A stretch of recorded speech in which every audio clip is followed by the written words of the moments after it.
अभिनेता सोनू सूद इन दिनों काफी चर्चा में रहते हैं। कोविड की पहली लहर के दौरान जब उन्होंने अपने खर्चे पर कई प्रवासी मजदूरों को वापस अपने घर भेजा था, तो वे रातों रात अपने परमार्थ के लिए सोशल मीडिया के सुपरस्टार बन गए थे और किसी के लिए वे देवतुल्य तो किसी के द्वारा वो मसीहा कहलाए जाने लगे। परंतु हर चमकती चीज सोना नहीं होती और ऐसा लगता है कि सोनू सूद के चमकते हुए व्यक्तित्व का आवरण जल्द ही उतरने वाला है। ऐसा प्रतीत होता है कि सोनू सूद कानूनी कार्रवाई से बचने के लिए दान करने का ढोंग कर रहे थे, क्योंकि आयकर विभाग की छापेमारी का मामला एकमात्र मामला नहीं है। TFI पर आपका स्वागत है और मैं दीक्षा नेगी आपको बताऊंगी सोनू सूद पर हो रही कानूनी कार्रवाई के बारे में। सोनू सूद के आय के स्रोतों को लेकर आयकर विभाग ने सोनू सूद और उनकी कंपनी से जुड़े 6 लोकेशंस पर सर्वे करने का निर्णय किया है। सोनू सूद से संबंधित कंपनियों के 6 लोकेशंस पर आयकर विभाग ने हाल ही में सर्वे किया है। यदि सोनू सूद के आय से संबंधित जानकारी में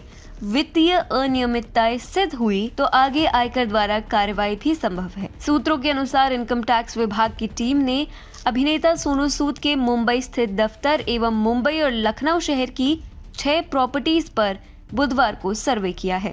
रिपोर्ट के अनुसार IT विभाग ने सोनू की संपत्ति का इसलिए सर्वे किया है क्योंकि कथित तौर पर उनसे संबंधित अकाउंट से छेड़छाड़ की गई थी, लेकिन ऐसा नहीं है कि उन पर यह पहला आरोप है। इससे पहले भी सोनू सूद कई बार कानूनी एजेंसियों के शिकंजे में आते आते रह गए हैं। पिछले कई महीनों से सोनू सूद BMC से भी अनेकों विवादों के पीछे कोर्ट के चक्कर काट रहे हैं। इसमें से एक विवाद ये भी है कि उन्होंने कथित तौर पर एक 6 मंजिला रिहायशी बिल्डिंग को एक होटल में परिवर्तित करा दिया। जब इस मुकदमे को रद्द करने की याचिका लेकर सोनू सूद बॉम्बे हाई कोर्ट पहुंचे तो BMC ने उल्टा उन्हीं की पोल पट्टी खोलने का दावा करते हुए कहा कि सोनू सूद का यह पहला ऐसा मामला नहीं है और इसके लिए वे काफी बदनाम रहे हैं।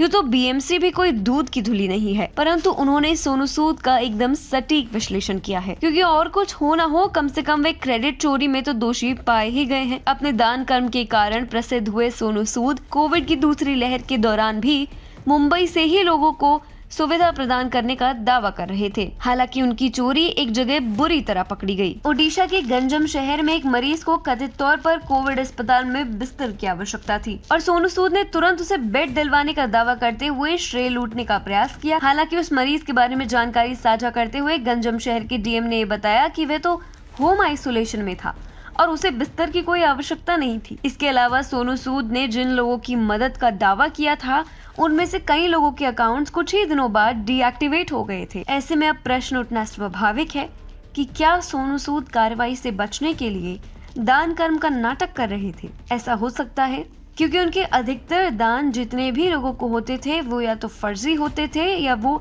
सही लोगों तक पहुंचते ही नहीं थे। शायद अपने काले धन को सफेद करने के लिए उन्होंने परमार्थ को अपनी ढाल बना लिया, परंतु वे अपने काले करतूत शायद छुपाना भूल गए।